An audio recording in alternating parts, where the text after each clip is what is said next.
Hello，大家好，我係 Inspiration 嘅可常，今日繼續同大家講周界條會用到嘅推邊法啦。咁考下大家嘅記憶先，如果我哋遇到呢類嘅題目，應該點做呢？記住就唔好每條邊咁樣數啦。我哋咧將裏邊嘅啲邊長一個一個咁推出嚟，咁跟住我做一次咯喎。1、2、3、4，然後最尾5、6、7、8。你就會見到個圖形好似開花咁樣，每一條邊推晒，啱啱好變成一個正方形㗎啦。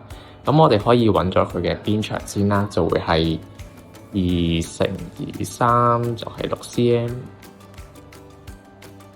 咁再用翻正方形周界公式，6cm 乘翻4，咁我哋咧都會求出24cm 㗎啦，就好過我哋數晒12條邊再乘翻2嘅。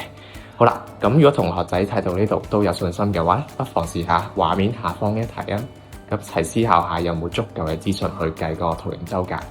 咁下次可Sir會同大家講一啲長方形面積嘅技巧，咁我哋下一條片再見啦，拜拜。